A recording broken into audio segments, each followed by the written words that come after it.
Hello, this is Pomona Remembers, and this is Saturday Nights All Right for Talking. And it is a few days before Halloween. Oh my, it's becoming closer to spooky season. Spooky season. Well, it seems only appropriate that I tell you a little bit of a ghost story of some sort. Something that might seem a little boring to you, because when I was a little girl, that's when I dealt with all of the spooky ghosts that sort of scared me. And they scared me because I didn't really understand what was going on.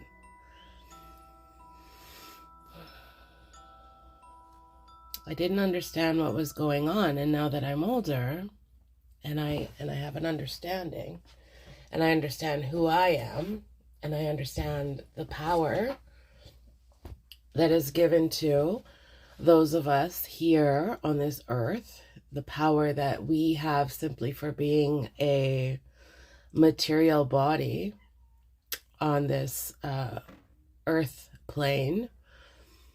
We have the ability to do a lot of things, but we've been misled. We've been taken down a garden path that wasn't quite right. Now, don't get me wrong. Listen, I went to church when I was a young one, and I developed a very, very, very tight relationship with Yeshua, and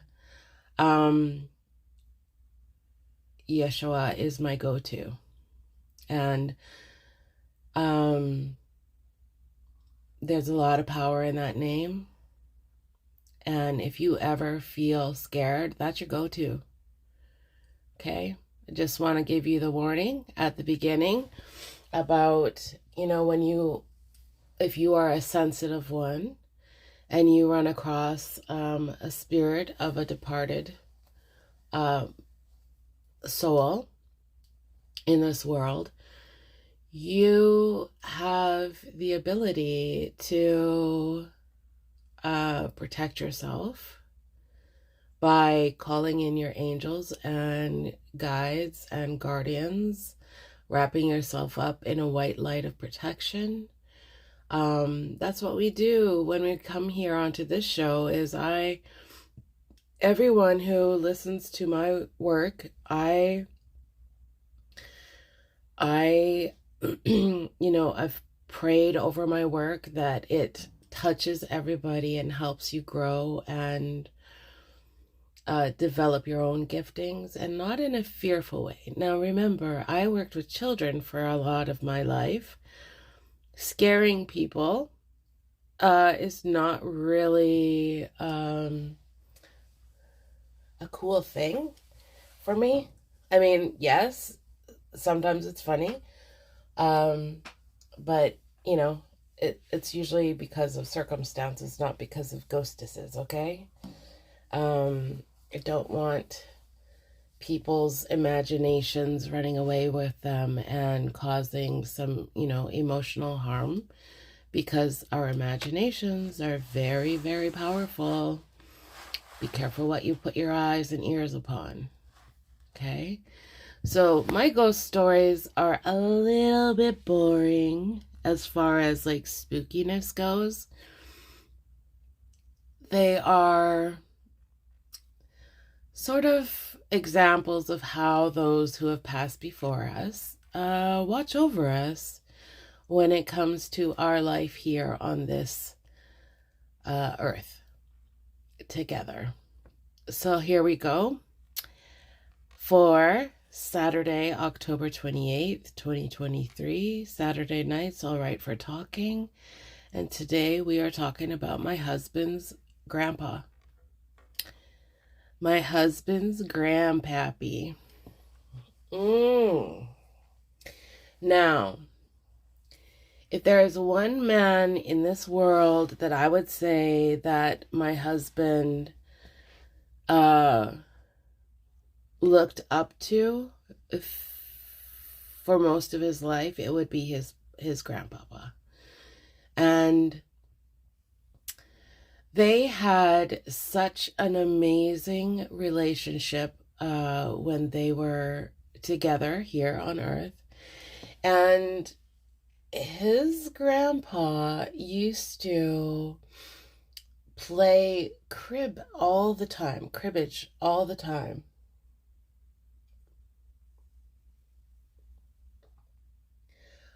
And so on his 90th birthday, I made a cake for him. We went down to his home and celebrated his 90th birthday with him, and I made him a cake that looked like a 29 cribbage board. And he was so tickled. Actually, he's telling me again. He's like, I've never had a cake like that. Hey, Grandpa. He just shows up as I talk about him.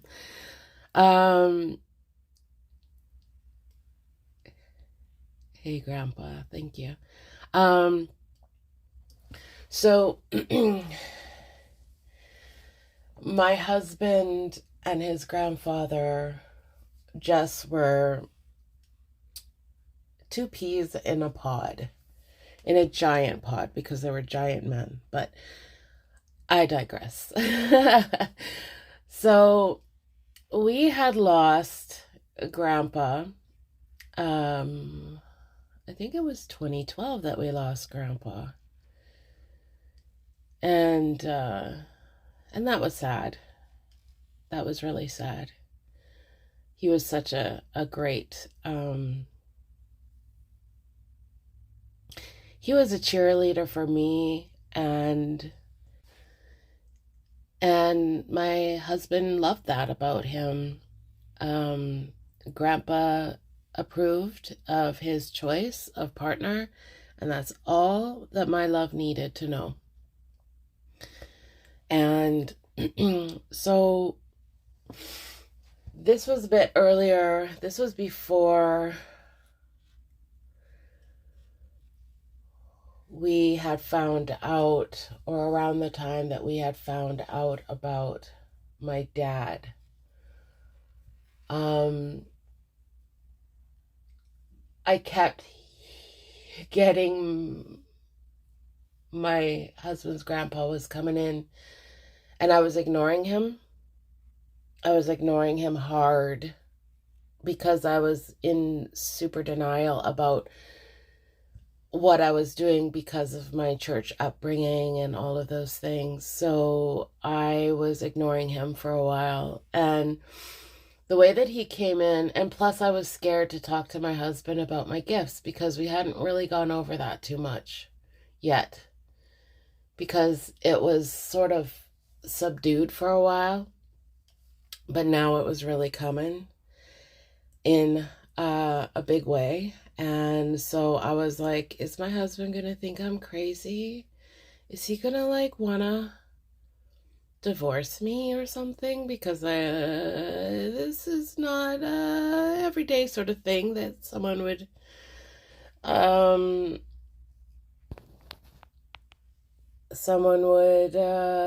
talk to their spouse about.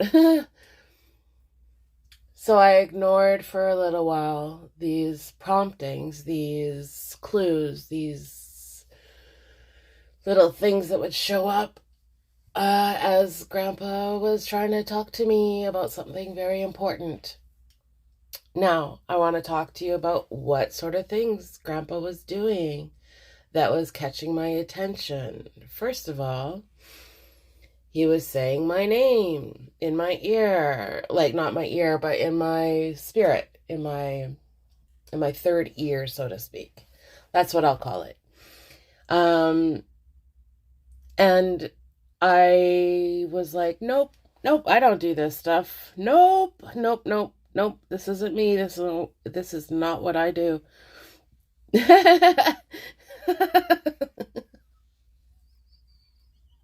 The spirit the spirit realm is laughing. They laugh at our plans and our thoughts about ourselves. You know that? So I would be just minding my own business, like cleaning the house or putting toys away, helping my children with homework, things like that. I was busy. I was a busy mom, living life in a busy way, with a lot of responsibilities, and talking to the departed was not on my list of things that I was prepared for in my life. I thought that that was dealt with. So I would hear my name, and then he would say to me, "Tell my grandson to call his mom. It's important. Tell my grandson to call his mom. It's important."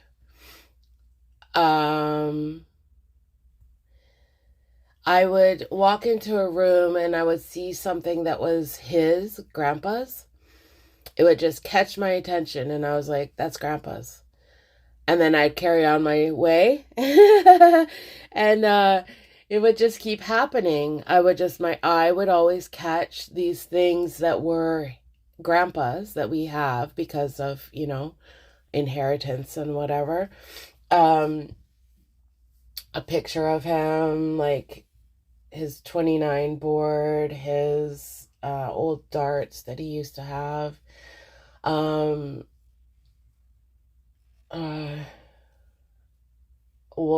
Old items that were his. And before that, I wasn't really paying attention to those things. They were just part of the background, not very important to my day-to-day, but happy to have them in my house sort of thing, because it was a memory. And I was like, what are you doing? What is it? What? Finally one day I was like, what is it? I couldn't ignore anymore. And Big Grandpa comes in and he's like, "You need to get your darling to call his mom. She is going through something very important right now. And she could really use his emotional support. Tell him to call his mom. Tell him to call his mom." Okay, I will. So then I had to break the news to my husband that people who have passed have been contacting me. Specifically, his grandpappy. Oh, I thought for sure my husband was going to be like, "And we're out." But he did not feel that way.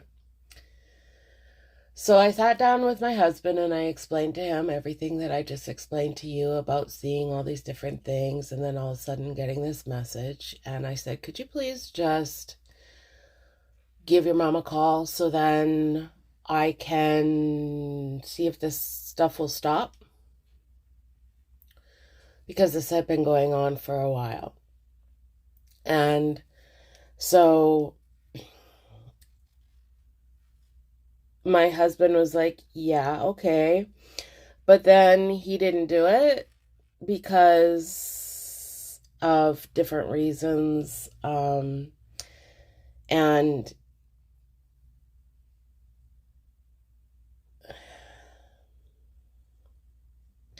And sadly, there's things that have changed over the years from this story that make it a little bit of a sad story now. But I said, please call your mama. Something's going on with her. I don't know what it is, but her dad keeps coming in and telling me to get you to give a call. So could you please do it? And he's like, yeah, I'll do it. But then he didn't. And then it was like, I think 2 weeks. And Grandpa kept coming. He kept coming and saying, tell him to call. Tell him to call. He hasn't called yet. Tell him to call. Tell him to call. Tell him to call. He hasn't called yet. Tell him to call. So finally, after about 2 weeks of this, I took my husband to the side and I gave him the seriousness of the situation. Now, I could have told Grandpa to stuff it and get away from me, but that's not how I work when it comes to the spiritual realm. I work with the spirit realm in order to help us on this side. So telling Grandpa to stuff it was really not on the agenda, okay? Just so for any of you who are like, why didn't you just tell him not to take off? It's like, no, he's my ancestor who watches over us. I don't tell them to take off. I actually do want them to help us when we need help. So telling them to take off doesn't make sense. But I did ask him to like ease up a bit with the amount, and he respectfully granted my wishes, sort of thing. He respected my boundaries, is what I think I'm trying to say. So finally, I convinced my darling, please call your mama, and he did. And he got on the phone, and 2 weeks before, when he should have been calling her, she was going into the doctor to see about a pain in her armpit that wasn't really going away. And her sister, who was a nurse, said, I think you should get that checked. And she went in for a biopsy, and when my husband was actually calling her was the date range when she found out that yes, indeed, it was breast cancer. And yes, indeed, she was going to be needing some major surgery and treatment for this breast cancer. And so my husband, my darling, came off the phone with his mom, and he came to me in the other room, and his eyes were as big as saucers. And he said, you know what? You were right. You were right when you told me. You were right. Mom was going through something. She's got breast cancer. And I said, okay. Well, she's in one of the best places you could be in Canada for treatment. And so let's make sure that we pray for her and we give her as much love as we possibly can for her healing. So then, she has a good fair shot at, a good crack at this life thing, and she can continue doing the things that she loves to do. And that's what we did. We went into prayer mode and asking for love and support and for wisdom for the doctors and all of those sort of things. And she's still with us to this very day.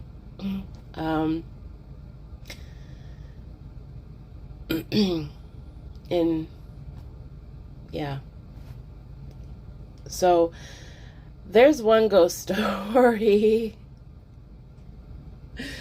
about our ancestors coming along to help us in our time of need. Now,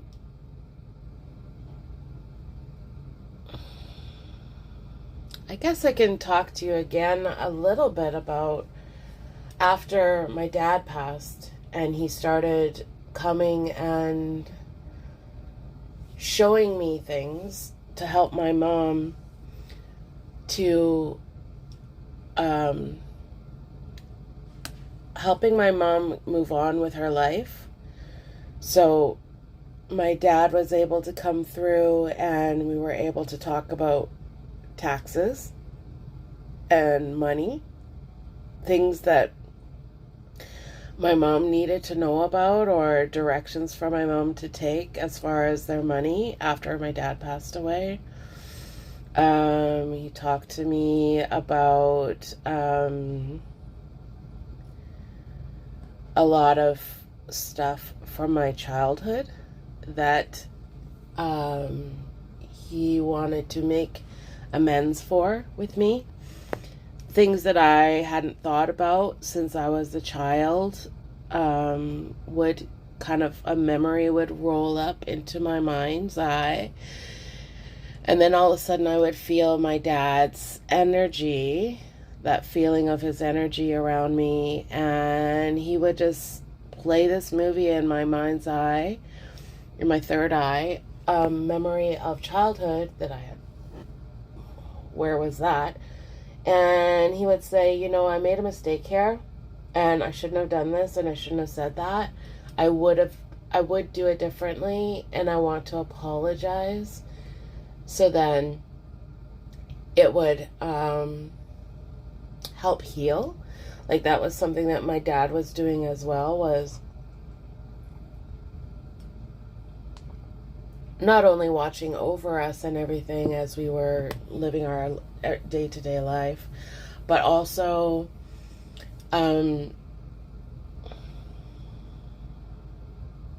making amends for things in the past. I'm going to give you another dad story. And this is a way that my dad did something that I didn't even know about. This was something that affected me personally before I was even born. And I'm going to illustrate the story, and then I'm going to get into a couple of readings for you, and then we're going to call it, because I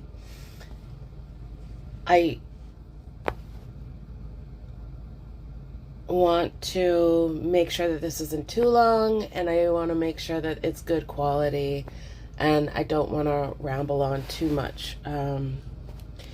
So here's how it started.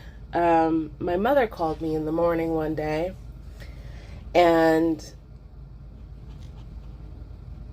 she was in a bit of a fit. She was a little bit frustrated about what was a dream that she had.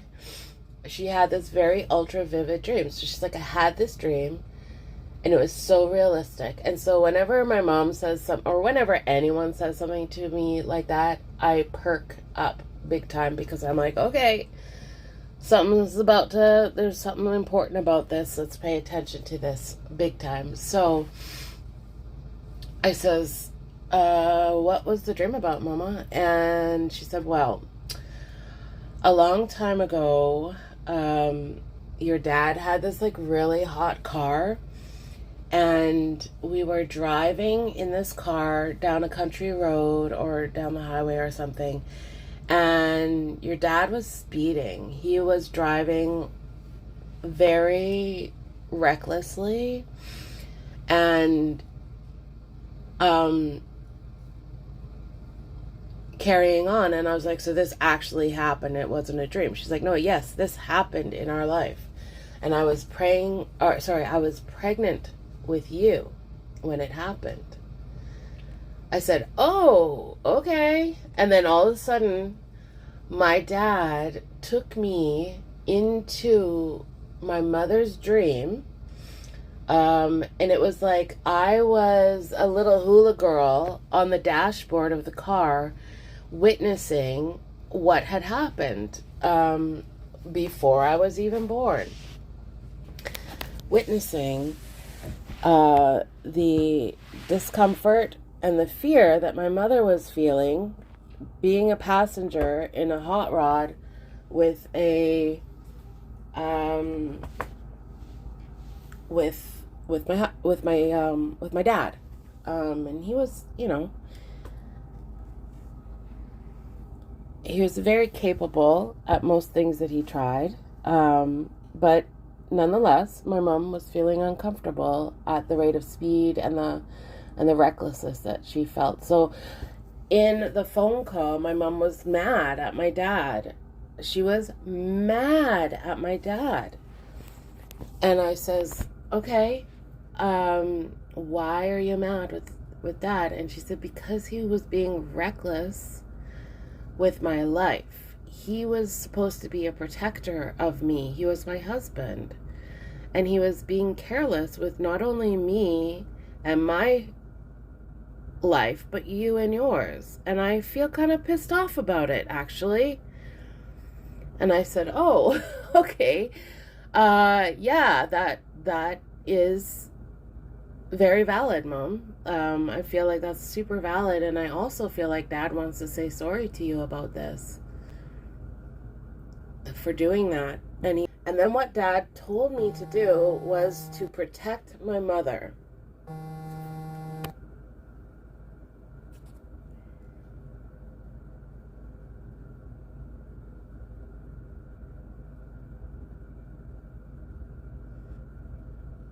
To protect my mother in this moment.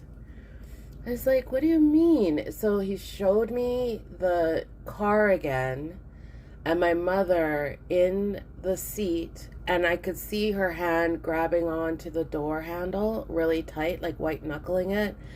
And I could see that she was physically uncomfortable in her body. So Spirit said, protect her until you feel safe. Until she feels safe, and then you feel safe. Because I could feel the soup and the fear that I was being bathed in as a baby in her womb. And so my dad was trying to say, like, this was a place where fear was put upon you even before you were born. So there's stuff that we are dealing with, people, that we don't even know about because maybe it happened before we were even born. Wow. So what I did was I took and I imagined like race car seatbelts, and I wrapped my mom in a seatbelt over her right shoulder, clicked it in. Now this is all in a dream. This is all in an imagination, okay guys? Obviously.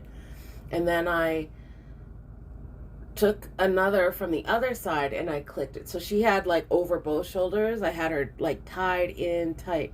And then I took foam. All of a sudden I had foam. Like really, really good protective foam. Memory foam. Things like that. And I started wrapping my mother around her body with this foam. And I just kept imagining her encircled by this foam so that if anything could ever happen, she would be safe.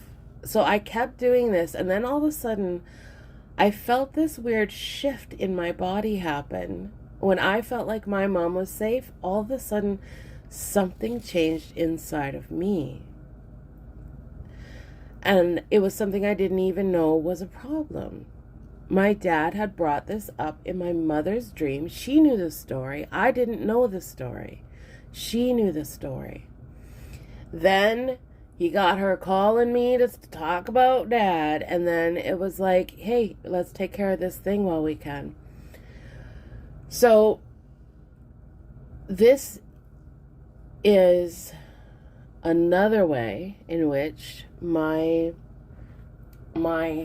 father, after he passed, has been a help in not only my mom and her well-being in her life after him, but me in my life after losing my dad.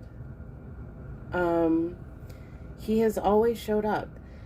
We feel like we're so alone in the middle of that grief when we've lost somebody. We feel so alone, like we're never going to see them again. But that's not true. That's not true. They live in our memories. They live in our imaginations. We can send little shots of light across the ethereal time-space continuum, and they get it. They see us more than we see them. My husband, thankfully, has gotten used to all of the stories and the situations. He has embraced my giftings in such a beautiful way and given me nothing but love and support. I say for this Halloween, when the veil is very, very thin between our world and the next world, do something in memory of somebody that has passed. Light a candle. Give thanks. Thank them for something special they did that made you feel great when you were alive with them, when you two were alive together.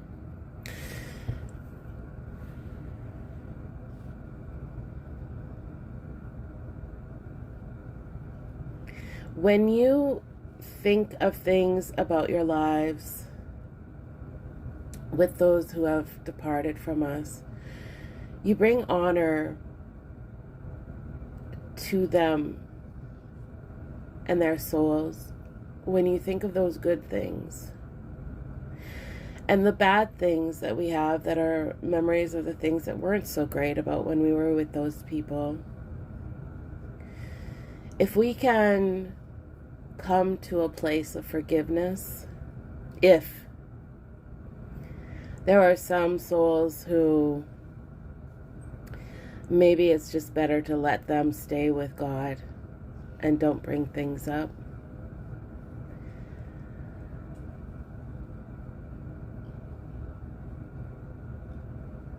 You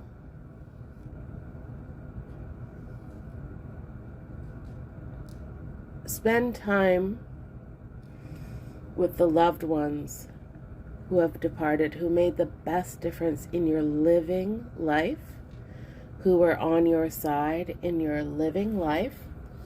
Anyone who wasn't really in that way, you can just send them light and love, and you don't have to touch that stuff. You don't have to go there. You can seek your healing from others who do spark joy, I guess, and bring that peace and healing into your life. Those are the ones that I would recommend you spend the most of your time with, thinking about mostly, if that's something you wish to do. How do our loved ones speak to us? How do our loved ones speak to us? Sometimes it's just they catch your eye, and then they keep catching your eye. Or a similar picture or idea will come over and over again into your conscious mind. And once you notice that, ask the question, say, what's going on here? Is there a message for me? What's the message? Give it to me as clearly as possible, in a way that I clearly understand.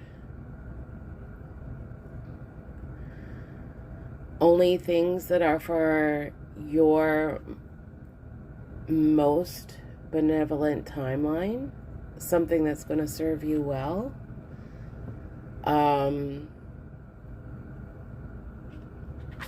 That's what I would recommend.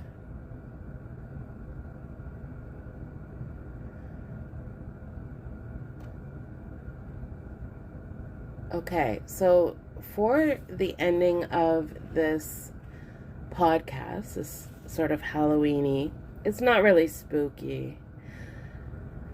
Oh, I don't understand. I don't like scaring people, guys.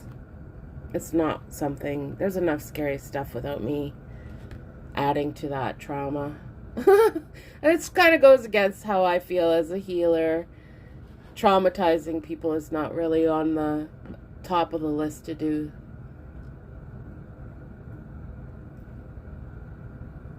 So, I have a few things that I want to read. I have this book called Ask Baba Yaga, Otherworldly Advice for Everyday Troubles. I'm going to read it. It's a little bit different. It's a bit poetic, so you're gonna have to do a little bit of figuring out here. So I'm going to read 2 things to you today, and we'll leave it there. Oh, I can hear the cat trying to get into the room. Hold on. Oh my goodness, that was adorable. I opened up the door and both the cat and the dog were like, "Oh, okay, good, you're still alive, and that's good." So then they walked away. Oh, those 2. So Ask Baba Yaga, Otherworldly Advice for Everyday Troubles, by, I cannot read her name. I'll spell it to you. Taisia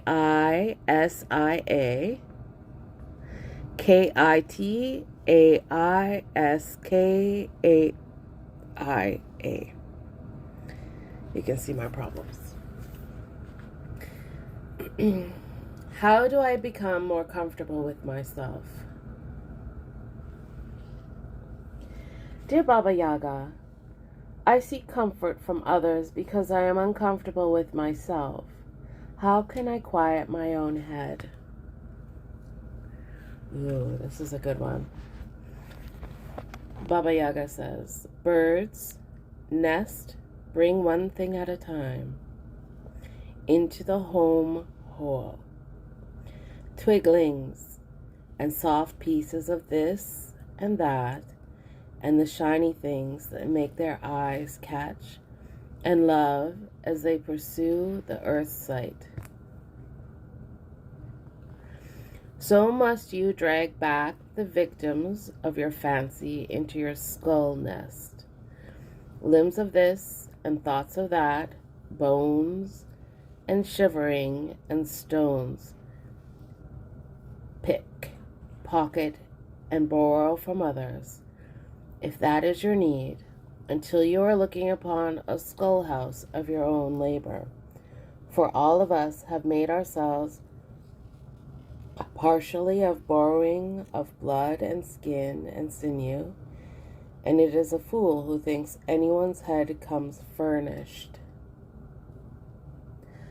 Now, to me, what I get from that one is it is up to us to furnish the corners of our mind, so to speak, so that we do feel comfortable in this life and in this world. It is not up to other people to save us.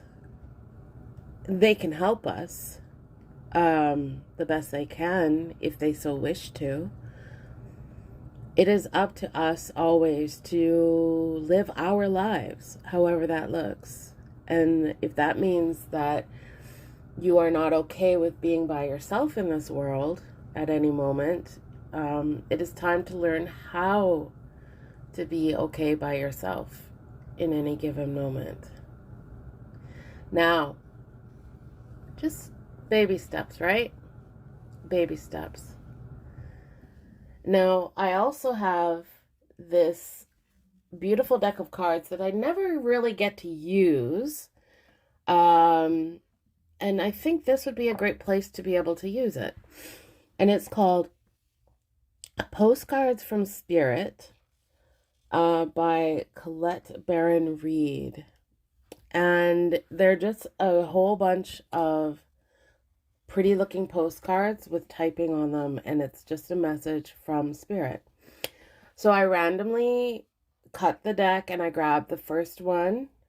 And let's see what it has to say. I'm reading this cold. Let's see if it fits. If it's a good message from Spirit for us, That'll be great.